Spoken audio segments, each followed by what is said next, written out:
You're listening to the Friendlyjordies podcast. Hello, Alan Jones here, a month in, and the professionalism has taken a severe dive as I have not been issued a list of what is coming up in the show. So I'm just going to rattle off the top of my head what I vaguely remember is happening. Rome Total War, somewhere in the mix there. We've got a special guest here. His name is Guy Verge Wallace. He just came back from London. That's pretty much the only reason, really. We're just talking. So what's it like being an expat? That's good. And look, there's an hour of that. I'm sure there's other good things as well. Okay. See you guys. Thank you, Alan Jones. Thank you. All right, we're here, episode 54. Love that. Episode 54 of the Friendlyjordies podcast. We've got Jordan in the studio. Yes, you do. We've got Guy. Hey there. We've got Tom. Hello. And I'm Robbie. How are you guys? Fine, I guess.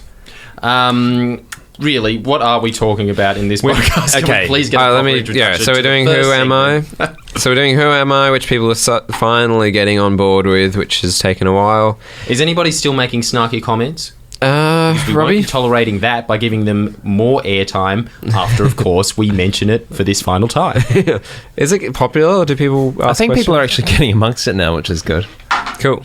Yeah, very happy So about that. the question was what? The Gen Y version of getting involved, getting amongst. Yeah. What was it? The question was for Who Am I? So basically how we play it is we ask you, the audience, you ask us every week a question, and we say either yes or no, and then there'll be a celebrity at the end of the tunnel. And the question this week was... It's 20 questions. It's 20 questions. It's called Who Am I? And Except for there is no limit. We cannot stress this enough. Yeah, we'll keep going till we get it. Questions. Right. And the... I suppose we do have to die physically. There is a numerical number, but it is a mystery number. Yeah. Mystery number questions. But if we die, you'll never know. It's just we'll go until we get it. We're serious about this too. We will play this until all of us are dead. Packed. Somebody get out a knife. Let's make this a bloodbath. You definitely do want to know this as well. The question was, did you star in a film last year? And just 1 second. And the answer is... Yeah, sorry, my computer's screwing up. Yeah, what's new, Robbie? And is it the computer? No, it actually is. What do we know so far? I can cut this out, it's fine. You're not going to, though, are you? No, I will. Did you star in a film last year? The answer.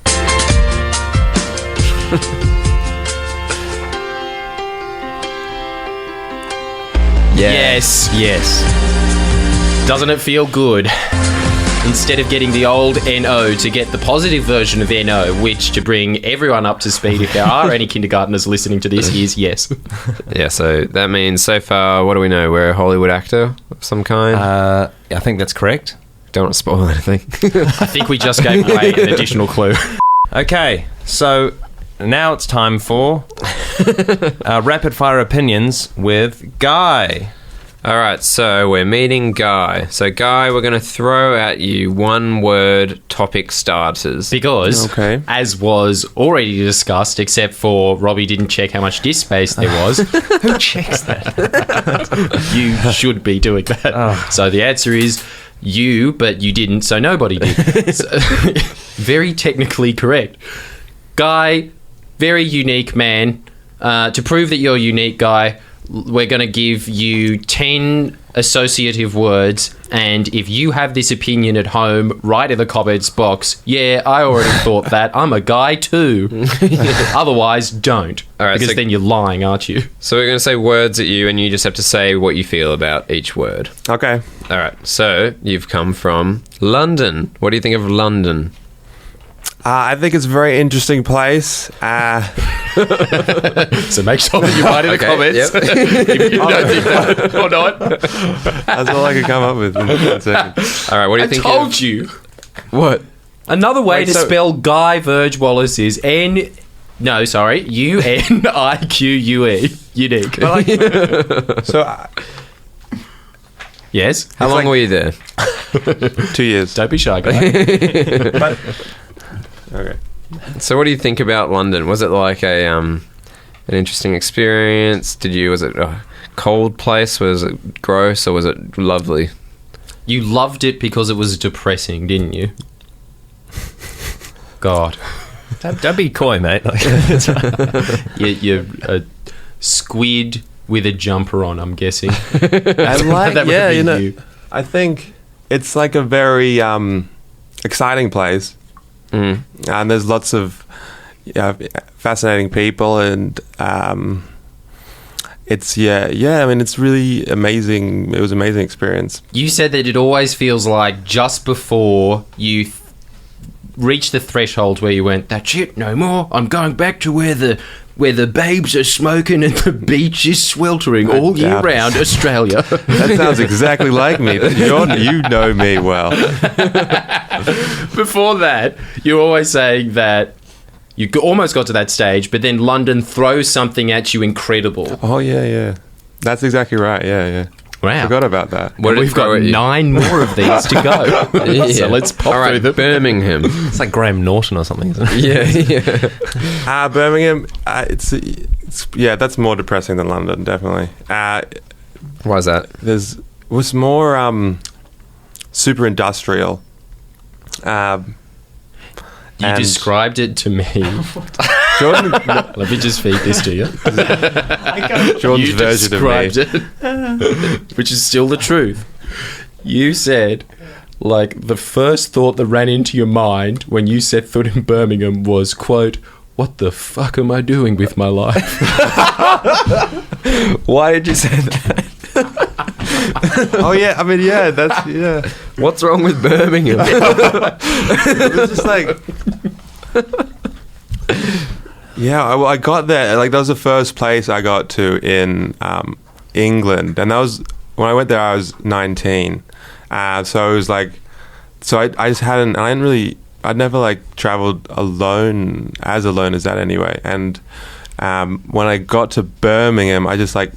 You go out of the airport and it's like just like endless industry and like sort of much like the streets are just dark and you just like I just like wandered around alone and it was just like I hadn't experienced that before. There's just like there's more poverty. There's And more specifically, everything. what about your life? Were you upset with? What do you mean, Robbie? Well, I don't know. He It's said more like like, world- he said, like he went there and he goes, "What am I doing with my life?" Oh, right. Okay.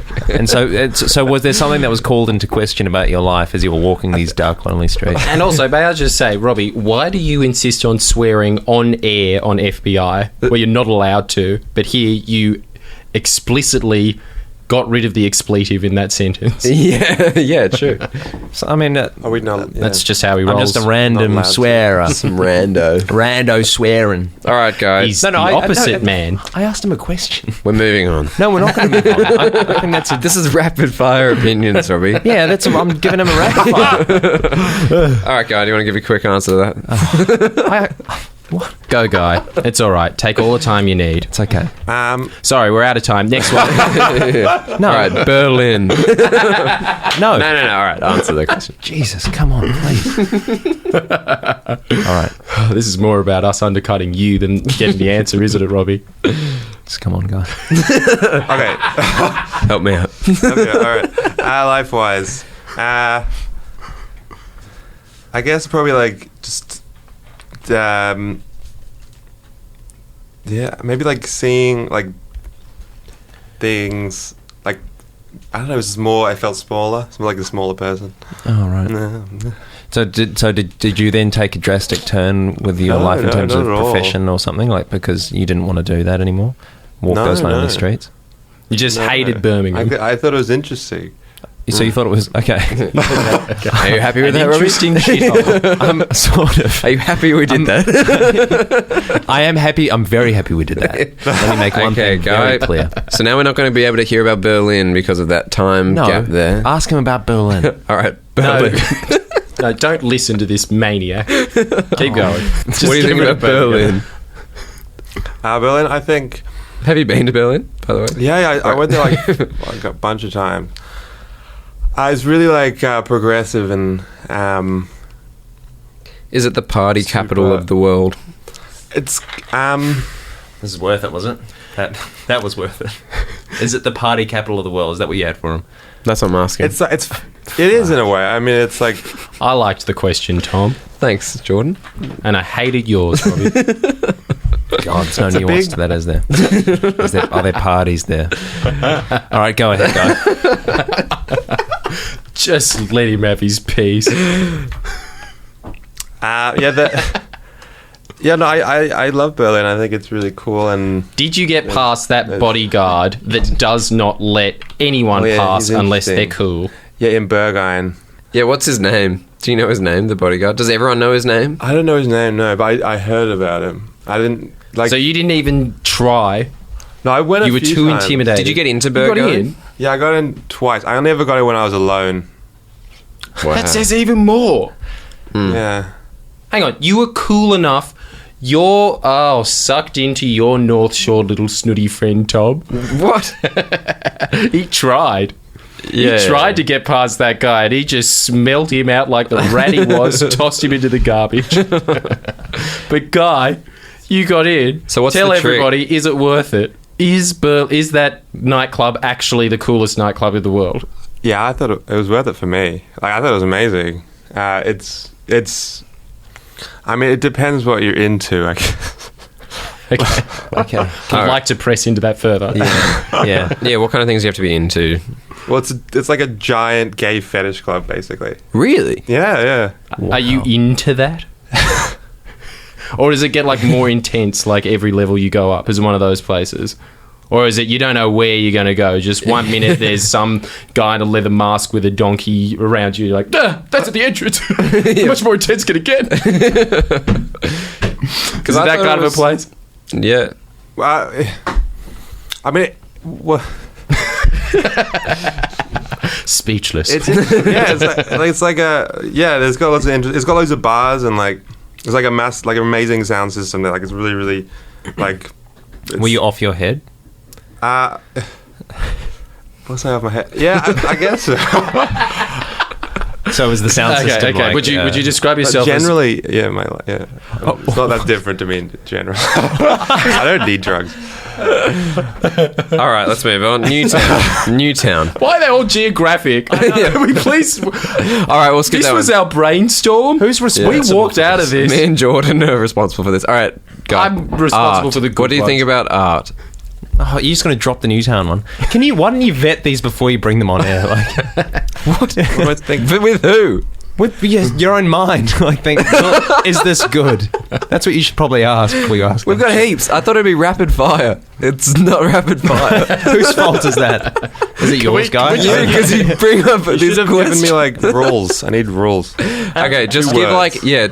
like 2-word answers. All right. So art. Deep, You got another one? foundational. That's enough. Next one. Science. That counts as 1 word. You got 1 word left. This is different. We'll discount all those because they were away from the mic. Important. There we go. Good. French fries. The chip, not actual French fries. Yeah. The ones that you get that we believe are made by the brand Smith's, though we cannot clarify that. Yeah, you know the hard Cool. Tasty. I don't know. That was 3 words. We'll just strip that completely off the record. Pretzels. Next one. Pretzels. God, are these all chips? Yeah, just these 2. Yeah, geographical locations and chips. All right, pretzels better than French fries. No. Hey. Potato gems. Oh yeah, they're nice. It also makes me think of Thank you. Napoleon Dynamite Oh. Are they in? because they're in there. Yeah. Are they? Yes. Potato Big tots. Oh That's yeah. correct, isn't it? Yeah. They are in that. They got there first. Maybe Robbie. not borderline Asperger's after all. All right, Danny DeVito's. How much do you like potato gems out of 10? Quickly, I love because this potato could be gems. a I very like good. This could be a very good quick quiz for Asperger's. No, Possibly, it's- couldn't it? Can we, that's not a term anymore. We had psychologists come on the how do you show. not Mild remember that? autism spectrum, yada yada yada, whatever you want to call it. How much do you like the gems? And how was my answer going to be analysed? Or just if you're a That 10 doesn't out of matter 10, for- you for might the be moment. higher on the spectrum. I I think. like potato gems. But out of 10, how much do you like them? 8. That's a big score. I think you should see a doctor. All right, Next. Danny DeVito's performance. That was just... Danny DeVito's performance of the Penguin in the Batman films. Disturbing. All right. This is like a psychological test. This is like a Rorschach really test, is is. what you're doing, isn't Yeah. it? How do you feel about this, guy? Like, feel free to just we can derail this if you don't feel comfortable. All right, with the it. Holden Precision Racing team at the Easter Show. Very Australian. Sounds That's 2 words. That's good. Yep. Concise, short, to the point. He's a fast learner, guy. All right, Someone kiss his head for good luck. This guy's on fire. Robbie. The guy that's pushing all the buttons. What's your opinion of him? 2 words. Do the words hairy mop come to mind? Think this. You got 2 words. This is entertaining, uplifting. Oh, that's so That's so nice. Thank you so much, guy. I would say the same about you. All right, let's move on from this game. Yeah, we were hoping that'd end in tears. To memes as art. So this is something that Robbie is very passionate about, that we've been talking about a lot lately, and Guy is our resident art guru. So Robbie's gonna kind of explain where he's coming from with his meme art ideas, and Guy will talk about it. Well, so this basically stems from a conversation, as Tom mentioned, that we had about internet imagery, memes, as they're called sometimes. You don't like that term? You find it lowly and offensive? No, I'm just stating the facts. Okay. And I basically am of the opinion that they can be considered art. I think I've got a definition here. Of art. It says the expression or application of human creative skill and imagination, typically in a visual form such as painting or sculpture, producing works to be appreciated primarily for their beauty or emotional power. And I think there are... Puts in effort when he wants to, doesn't he? But he never wants to. That's his problem. I think there is value out there in certain types So of give memes. us an example of a meme that you think is art. Oh God, you put me on the spot. All right, I've got one which I can't release, and I can't. But you've seen it. You know what I'm talking about. Give us one you can explain. Because that is, at Not this helpful point, at all. a lie. What? You've just told a lie. What do you mean? It is like Donald Trump saying, when someone asked him, what's your favourite verse in the Bible? And his response was, it's too personal, I don't want to get into it. No, It's just because you don't know any verses in the Bible, do you? I can describe it for you if you want. All right, so Pingu's coming back big time meme-wise. Okay, he's coming back. There is a picture, Pingu up the top.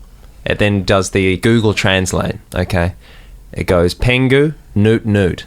And then it has the English translation, which they've written as Paris deserved it in relation to the awful attacks there, the terrorist attacks. How is that art? No, but then our friend Tristan, Yeah. me and Tom know him from the online, and he friend. friend he crossed out Paris deserved it and then wrote in very dodgy writing, internet writing, blackface is never okay.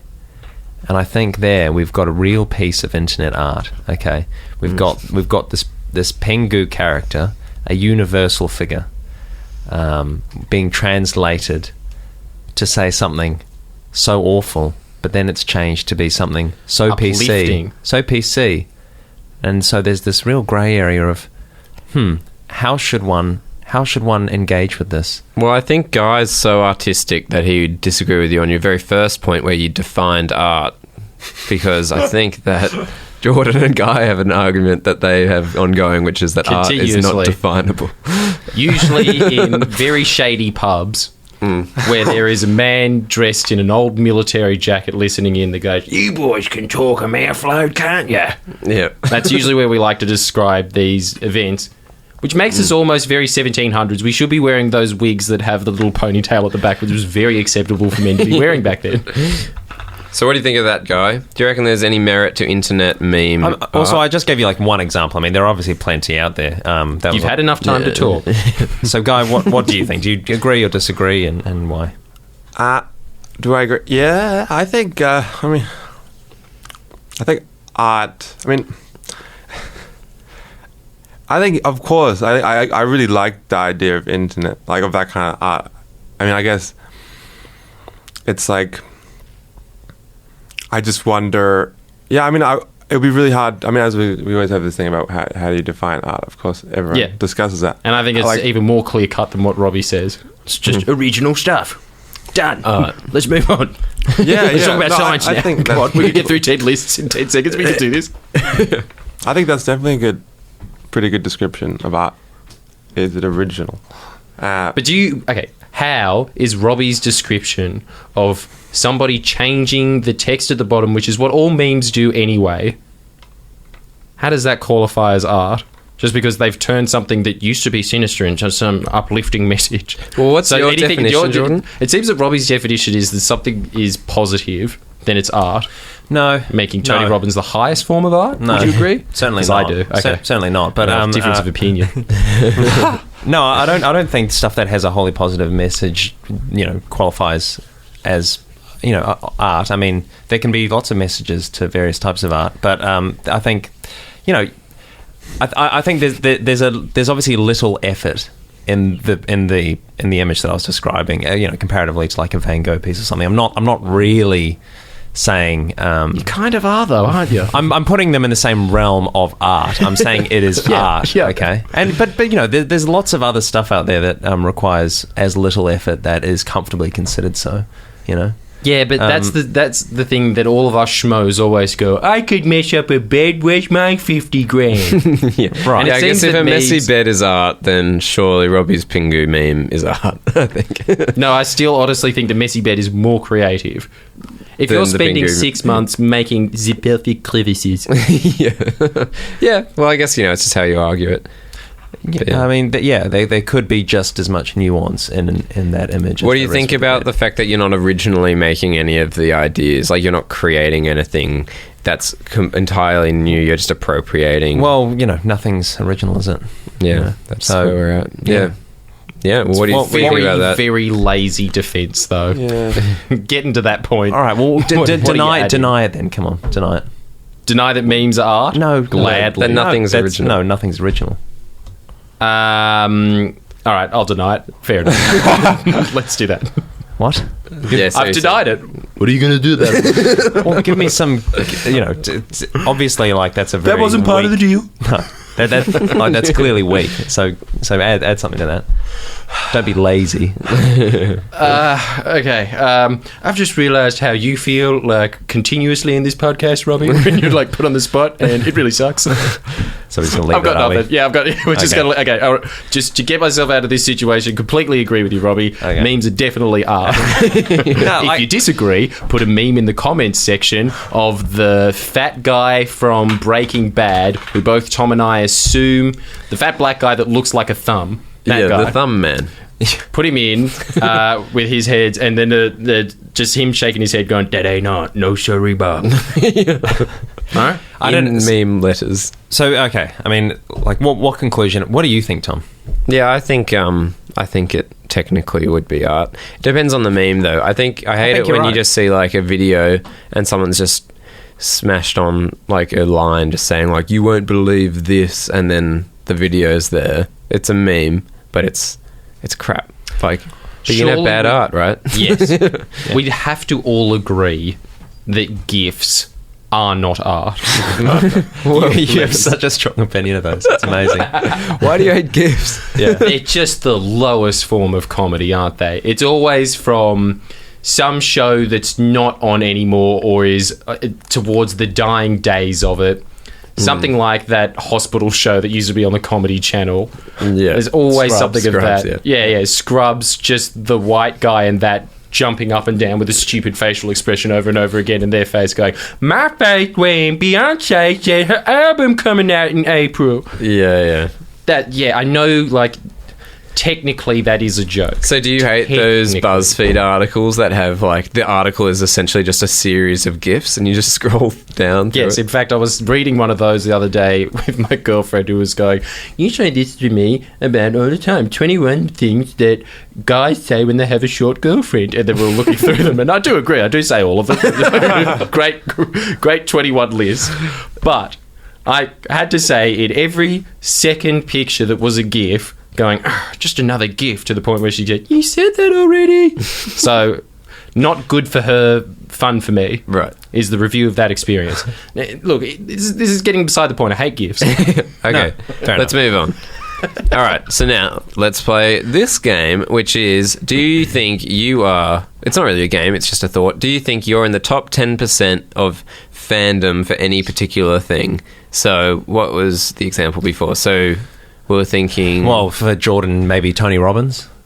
Yeah. I'd say I'm in the top 1% for that. So that it's 1%? we're getting in Yeah. we're getting the realm. Okay. Definitely. Yeah. So think how this scales. So if Tony Robbins say has like 1 billion followers, top 10% is quite a large number, right? So if you think like, oh yeah, like I know this really obscure artist, for instance, that I'm a big fan of, that if there's only 10 fans, to be in the top 10%, you have to be the biggest fan. So Which also gives you the honorary position of number one fan, which is impressive in its own right. We're not taking Yeah. that away. So it has to, but remember it's scalable. So, if I say, for instance, I would be in the top 10% of fans for Dwayne "The Rock" Johnson would be an example. I think that would be safe to assume. Very safe assumption. I would say that you are bang on 10%. I've seen his entire filmography, been a fan of him growing up through wrestling. I think Naturally. But also, it doesn't need to be a person, does it? It could be a thing. Guy, your example was... What's yours? Guy? Mine is... I think... He didn't actually have one. I was having a little bit of fun with you. Yeah, that's fine. You're having fun? Was that fun? Sorry, we don't have to so continue fun. this. Yeah, Me too. What's yours, Robbie? Mine. Yeah.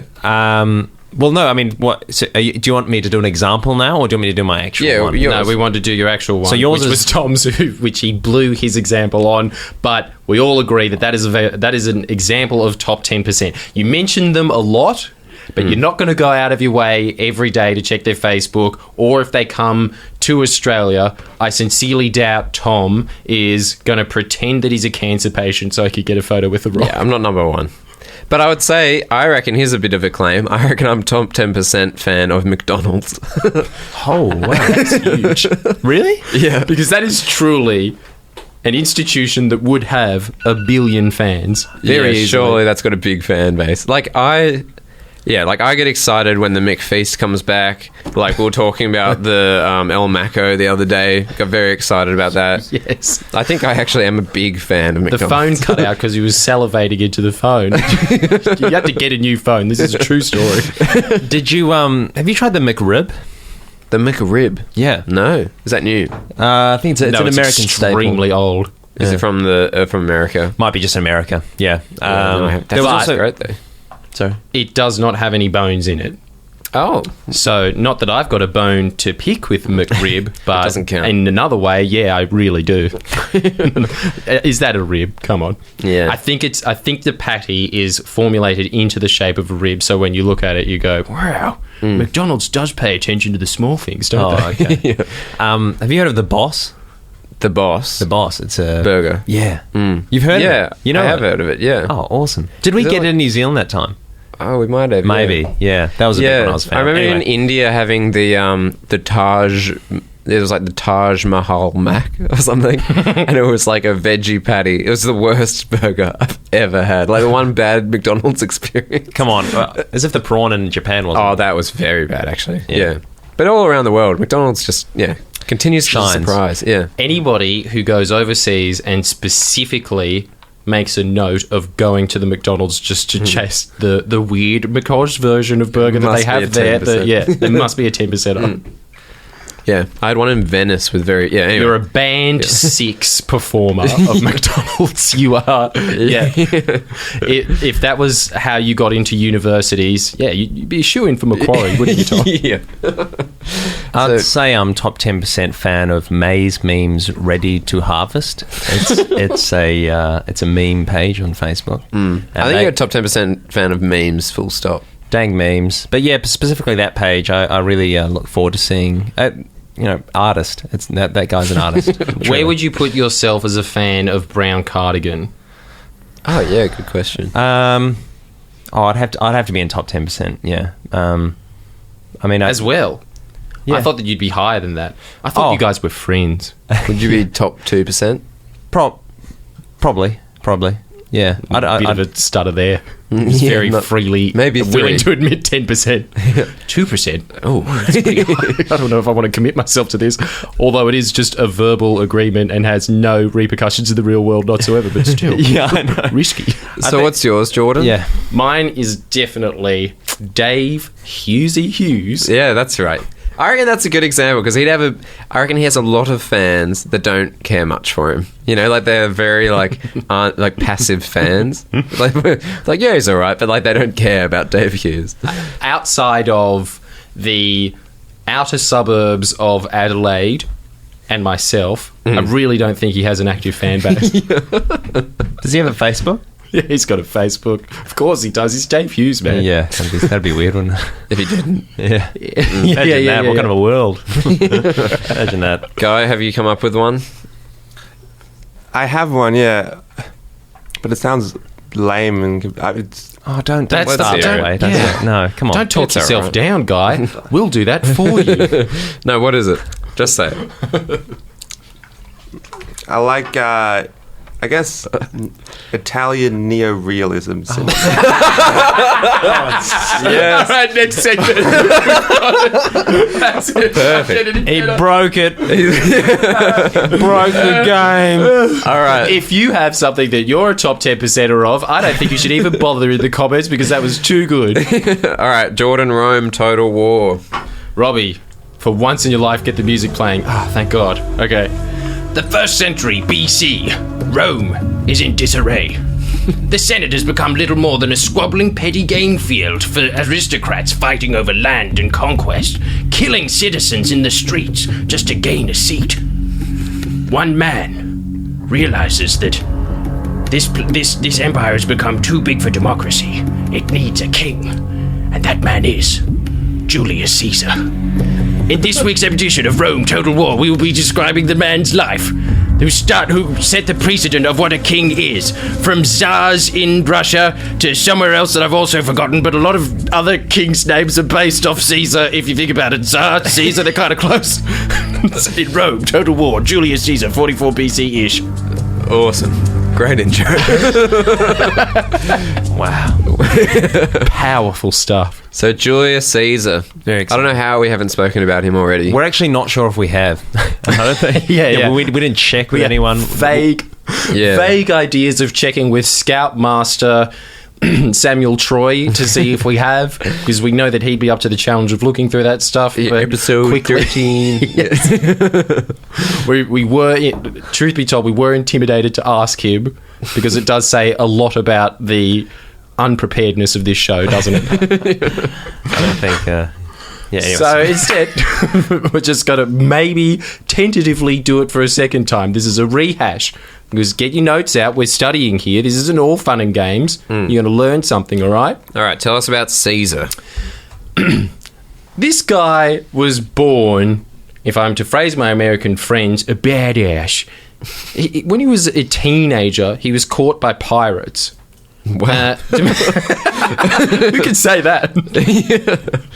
I don't know if anybody, even in modern days, are captured by pirates in Somalia and held for ransom, unless you're over the age of, say, 18, where you can join the Navy. They don't have little poop deck boys anymore in the Navy, do they? I don't know. Neither do I. I'm just guessing.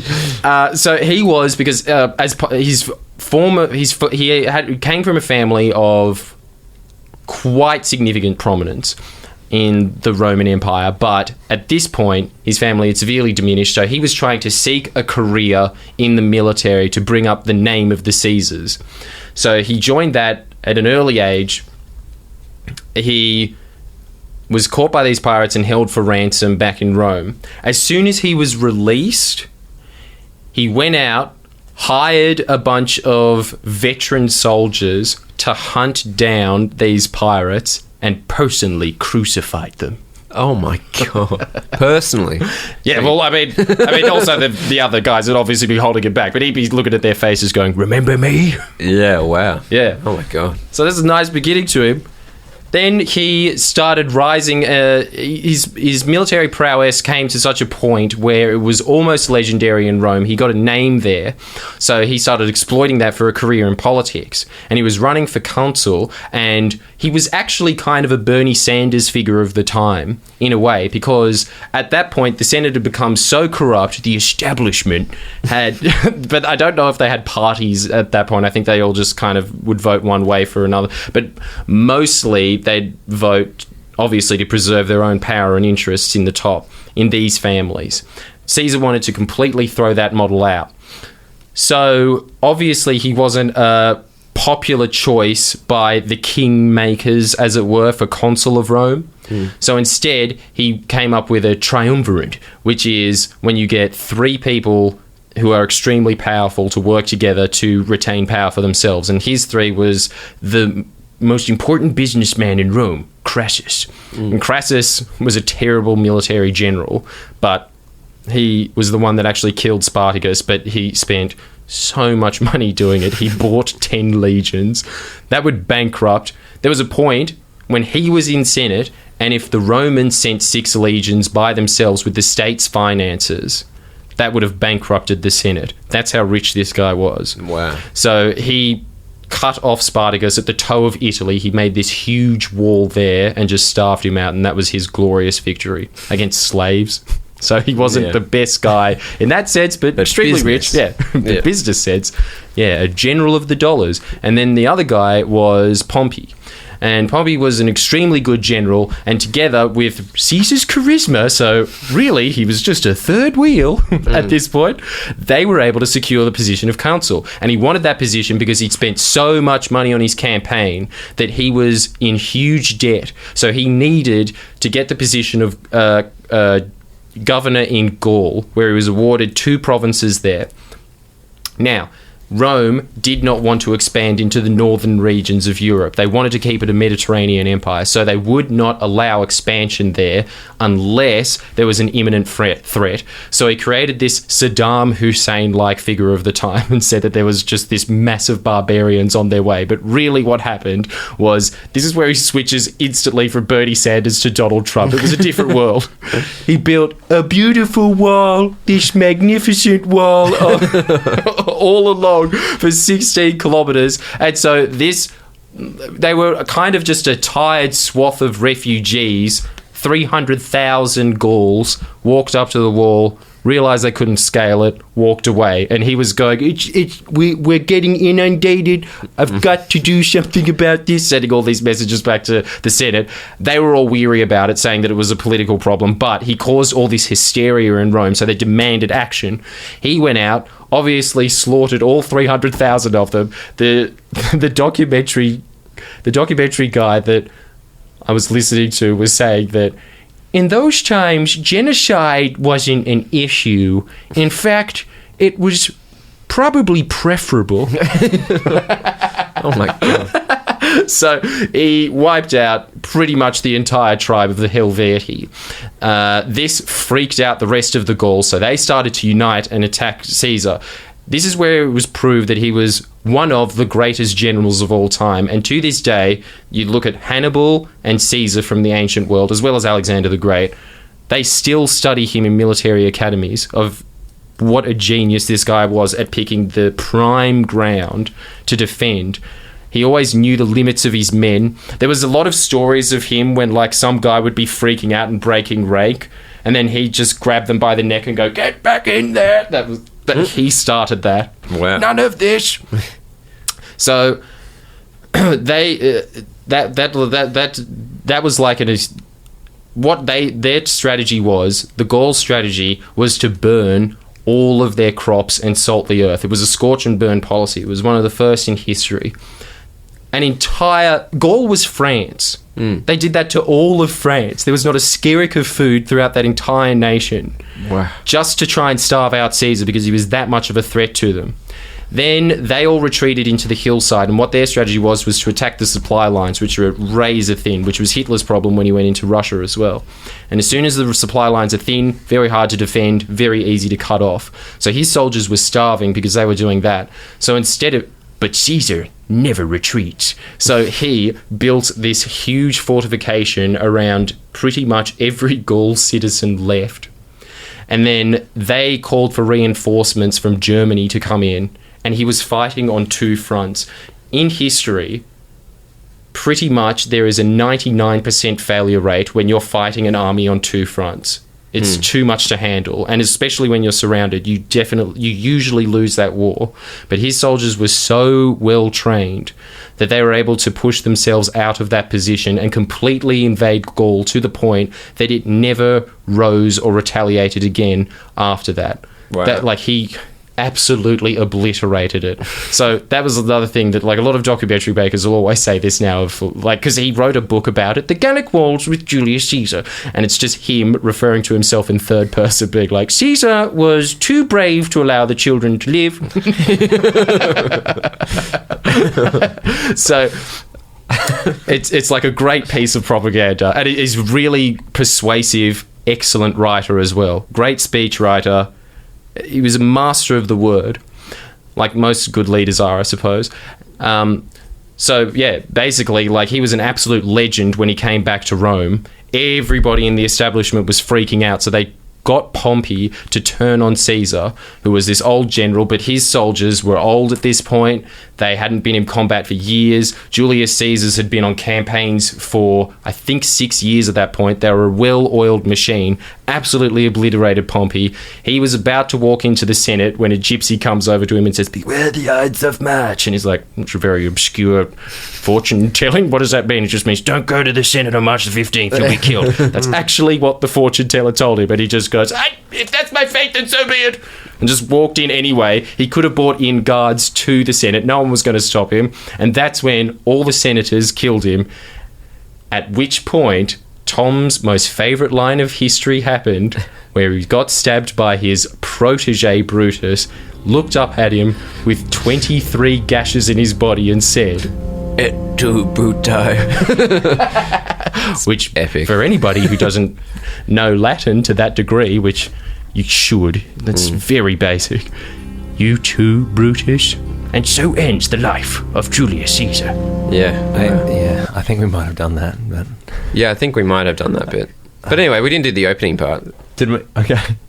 Yeah. You and I. Nothing old is new. What were you saying? Something about originality. Nothing's original. No, but anyway, thank you so much, Jordan. That was, as always, riveting. But now we've got Bedtime stories with... Ooh, yeah. with Guy and Robbie Robbie. versus Guy. So how does this come about? All right, so we all agree that Guy and Robbie both have excellent reading voices, and Jordan... But which one has a better one? Yeah. And that's what we're always trying to determine here on the pod. What's the best? We're always just pitting each other against in these needless competitions, which I've got to say do take a toll on the friendship.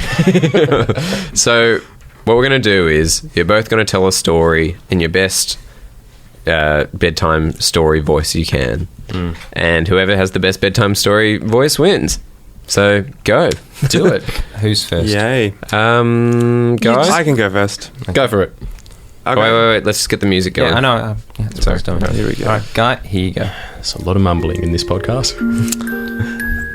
Okay, so when I was a kid, when I was 10, I was searching on the internet and I decided to look at what would happen if I wrote boobs into Google Is that? I didn't know this part of the story. and search for boobs. I did this, and I think I don't even know if I thought I might have been too scared to even look at what came up. I'm sure I did, actually. I was 10. And then my sister she was in the next room, and I freaked out. So I went over to her. I'm like, oh my god! Listen to her. I have looked at. I've searched boobies into Google, and she was like, "Oh, I'm sorry, that's it." And anyway, I told her, and I felt much better. Very audible. You know. And then my sister decided that she would use this fact to make me do her bidding for maybe the next 3 years. What, so she blackmailed you She with blackmailed me with the fact that she said she would tell my parents that I searched that if I didn't do what she wanted me to do. Does that make you feel like lulling into sleep? Yeah. And anyone still listening that's not asleep, I'd be surprised. On top of that, when Guy first told me that, I was usually because of his nice, even-keeled voice, in this very relaxed state, didn't realise that was supposed to be sinister, so there was this long pause of him staring at me, and I kind of got nervous because there was too much of a pause in conversation that he goes, "How evil is that?" And if you think about it, that is really, Yeah, it's pretty mean. that is quite cruel. It is cruel, I know. 10 to 13? Yeah. Doesn't warrant that much of a punishment, I suppose, if it's still... Why didn't you just give in eventually? I know, because I say was like, all right, tell them, I don't care. Eventually, I think, yeah, I'm sure she did. I mean, it stopped mattering after probably a few, yeah. I would think it would get more embarrassing the further you got into puberty. You know? Well, I mean, it's like, obviously my parents wouldn't care anyway. I mean, it's not like... So it's like, yeah. Really, mine did. The day that I was caught, my dad knew that I was up to it. Said, "All right, son, I'm going to bed." And I said, "Oh, okay, Dad, awesome. Okay, I'll see you tomorrow." I look up 2 chicks 69ing or whatever it was. In fact, no, I don't know why I dismissed it as whatever it was. I specifically know it was that. Yeah. And had my pants down doing it. And then he made that sound of somebody pretending to walk away just to... What, so he tried to catch you? Yeah, and then just went... "Caught you, you little bastard." That was his saying. And I said, with my pants down... "I'm not looking at porn." Like, it's still playing on the computer at the same time. Oh my god. That's an example of like a Chris Tucker story, isn't it? Where it's funny but also sick. Why was he trying to catch you out? Just to try and, like, reprimand me about it. He was quite Christian in that sense, I'd have to say. He hated the idea of me looking at pornography just because he was born in a time when it didn't exist, I now realise that it's terrible for your brain and I can't stop now. So he was jealous. All right, Robbie, let's hear yours. Best bedtime story you can do. Okay, hope you've had a good day, darling. Just tuck you in now. Okay, so I'll just tell you a little story. I used to go with my family a lot. I used to live in New Zealand. We'd go down to Taupo, Lake Taupo, which is sort of in the middle of the North Island. Have a little bit of drive there. Go down, we'd go to lots of cafes, bookstores, have a look at the lake, maybe a bit of mini golf. That's what we used to do. And one day, I think I was coming back from mini golf with my dad, and my sister, Mackenzie, was inside the house. And she was a bit bored, and so she would go to the window. This is just one thing she did. She went to the window, looks out, sees me coming in and just yells, "Loser, loser, you're a loser." And I started to cry. And I've never forgiven her for that. And, you're joking. And she stands by it, and there's this... What, she refuses to retract that you're a loser? You had to give her a call on the phone to run that by her to make sure you could ask for permission to say that. Guy went out on a whim with something that could seriously damage his already strenuous relationship with his sister. And you asked for permission. What the hell? What did you ask her when you rang her? What did you say? I don't want to talk about it. All but, right, okay. I mean, so, all right, there you go. A couple of lullabies there. What do you reckon? If you think that Robbie's was the best, please put in the comments a picture of an arm that's so big it expands as high as a field. And if you think the Guy Verge Wallace one, then put up a picture of a wallet with the band Verge on the front. So it's Guy Verge Wallet. Yeah, all right. And now, look, we've got to go. Oh, really? Yeah. So should we just do... MacGyver guy. Should we do... Yeah, let's finish with the grand finale of this. The whole reason we brought him in. So he could play with us. MacGyver. With Guy. All right, so Guy, we're going to give you a few bits of tools lying around the studio here, and you need to try and construct some kind of makeshift device that's going to help you open the door. All right? Okay. And you have 30 seconds Pieces to are construct it. a really tiny amount of blue tack. You also have a paper towel, unambiguous piece of plastic, and also this little metal hook. I'll chuck in this amplifier as well. There you go. 5 pieces. Go. 1 minute, as long as the MacGyver theme song goes for. Robbie, play it. I've actually just got Knight Rider here, so... It's a better song. All right, but you can't touch the handle. It's on fire. Yeah. Well, what's he It's doing? Murray guy. Everything's burning around us. Tom, look at him. He's dead. Mayday, God, Mayday. quickly, Oh, help me. God. I Oh, really hate seeing him no. melted like this. Oh, God. He's wedging it open like some kind of lever. Did we all just realise how unconducive this is to radio? It's actually probably a lot more interesting for us to see than for us to relay to you, the listener. Which isn't saying He's much. It's using a pretty lock. boring to watch. It really just looks like a locksmith trying to pick a lock. Is it fun? It's really quite pathetic, actually. He's really struggling. Oh, no, here we go. I mean, oh my Wait, goodness. have you invented something? Oh, it's getting He's there. wedged it open. Oh my wedging lord. it. He's doing it, I think. He's using the hook as well as the amplifier to open a small crack in this very heavy wooden door. The fire exit, as it says at the top of it. I'm pretty sure it's just the entrance to the room. Why is that also the emergency exit? Yeah, there's no 2 exits here. Thank you, FBI, for letting us record But here. seriously, Thank thank you for giving us this death trap the guy is trying to get us out of. He can't and do he can't do it. He gave up. Oh my god. It's over. Very haphazardly waving his wrists at us to say, I give up. This is the end. You were so close, guy. Yeah. It's All right. So I guess well, that's it. All right, and with that is that- the highest climactic ending I think we've ever had. Robbie, would you like to hit the traditional music when there is a high on this song? Champagne showers. Yep. 3, 2, 1. See you later, guys. Episode 54 of the Friendlyjordies Some podcast. interesting insight and director commentary for everybody listening at home. The music that you're listening to right now, he has obviously put it in post-editing. So it's good to see in one realm that he actually is editing this. Okay. All right. So it's goodbye from Tom. Bye. Goodbye from Guy. Bye-bye. Thanks so much for being here, and goodbye to Jordan. See, chaps and ladies, but I don't think there's many of you that listen to this, but if you are, prove me wrong. And Robbie. And goodbye.